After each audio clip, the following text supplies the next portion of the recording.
Gati dobimi 700 familjeve shqiptare, thot Ministria e Brendshme në Parlament në Angli. Pavarësisht ndryshimit të qeverisë në Londër, duket se për shqiptarët politika e azilit mbetet e njëjtë. Ata që menduan se largimi i Suela Braverman do t'i jepte fund retorikës së ashpër ndaj emigrantëve nga Shqipëria sot ndihen të zhgënjur.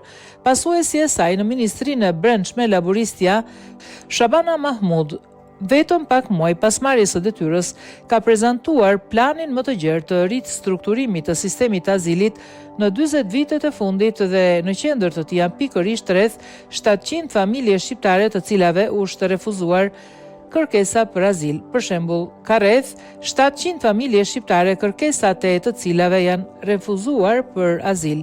Megjithatë, largimi i tyre nuk po zbatohet aktualisht nga Ministria e Brendshme, pavarësisht se Shqipëria ka një standard të artë bashkëpunimi me Mbretërinë e Bashkuar për kthimet dhe është nënshkruese e Konventës Evropiane për të drejtat e njeriut.